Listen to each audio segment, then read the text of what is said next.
अपने धर्म का या किसी भी धर्म का विरोध नहीं कर रही हूँ। मैं सिर्फ ये कह रही हूँ कि धर्म, अगर हमारा आपका धर्म हमको, आपको और हमारी अगली पीढ़ी को, जो हमसे अब हमारी अगली पीढ़ी, हमसे छोटे लोग हैं, अगर इनका तार्किक विकास नहीं कर रही है और इनके विकास में सब प्रकार के विकास में सहयोगी नहीं है, समाज के विकास में सहयोगी नहीं है, तो इस धर्म की कोई आवश्यकता हमको आपको नहीं है। और फिर वही बात गुरुओं की, इतने तो मंदिर हैं इस देश में, क्या जरूरत है और गुरुओं की? जब परिवार मजबूत होंगे तो क्या जरूरत रह जाएगी?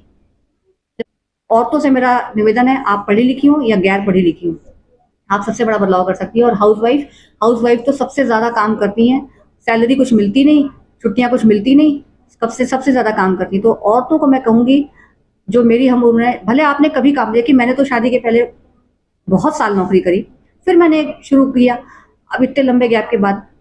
लेकिन जिन्होंने मान लीजिए कभी काम नहीं किया है, कभी काम नहीं किया है, हिचकिचाइए मत, ऑनलाइन ऑफलाइन आप काम जरूर कीजिए। ये बात सिर्फ आर्थिक तौर पर निर्भर बनने की नहीं है, आर्थिक आत्मनिर्भरता की ही बात नहीं है। एक एज के बाद हम लोग के पास बहुत टाइम होता है, तो हम उस समय का सदुपयोग कर सकते हैं।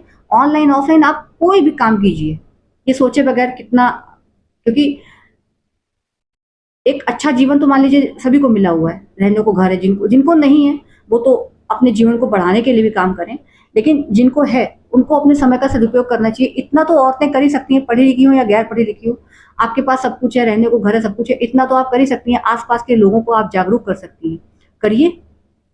भारत की जितनी हाउस वाइफ है उनमें बड़ी क्षमता है सब कुछ करने की, लोगों को जगाने की उनके अंदर बड़ी क्षमता है। मैं बार बार कहती हूँ, औरतें सृजन करती हैं, इसलिए औरतों के अंदर सबसे बड़ी ताकत होती है समझाने की। जो अपने बच्चों को समझा सकती है, अपनी सास के बच्चों को समझा सकती है, सबको समझा सकती है। तो ऑनलाइन या ऑफलाइन, ये मत सोचिए कि हमने तो कभी कोई काम नहीं किया, कुछ नहीं होता, कभी कोई काम नहीं किया कोई बात नहीं। बहुत, तो ऐसे बहुत से लोग हैं, बहुत। अभी मैंने ऑस्ट्रेलिया की एक नाम भूल रही हूँ मैं, शायद ऑस्ट्रेलिया की ही थी, कोई एक लेखिका है, उनको 80 साल की उम्र में कोई ऑस्ट्रेलिया पुरस्कार मिला है उनकी किसी बुक के लिए, और उनकी पहली बुक है जो पब्लिश हुई है। तो ऐसा कुछ नहीं होता है, इतना तो कर सकते हैं हम। आप ऑनलाइन ऑफलाइन जैसे भी आपको अच्छा लगे, अपने आसपास के लोगों को जागरूक कीजिए। मैं किसी धर्म का विरोध नहीं कर रही हूँ, धार्मिक परंपराओं का विरोध नहीं कर रही हूँ, मैं अंधी श्रद्धा और अंधी परंपराओं का विरोध कर रही हूँ। तार्किक बनिए और अपने बच्चों को तार्किक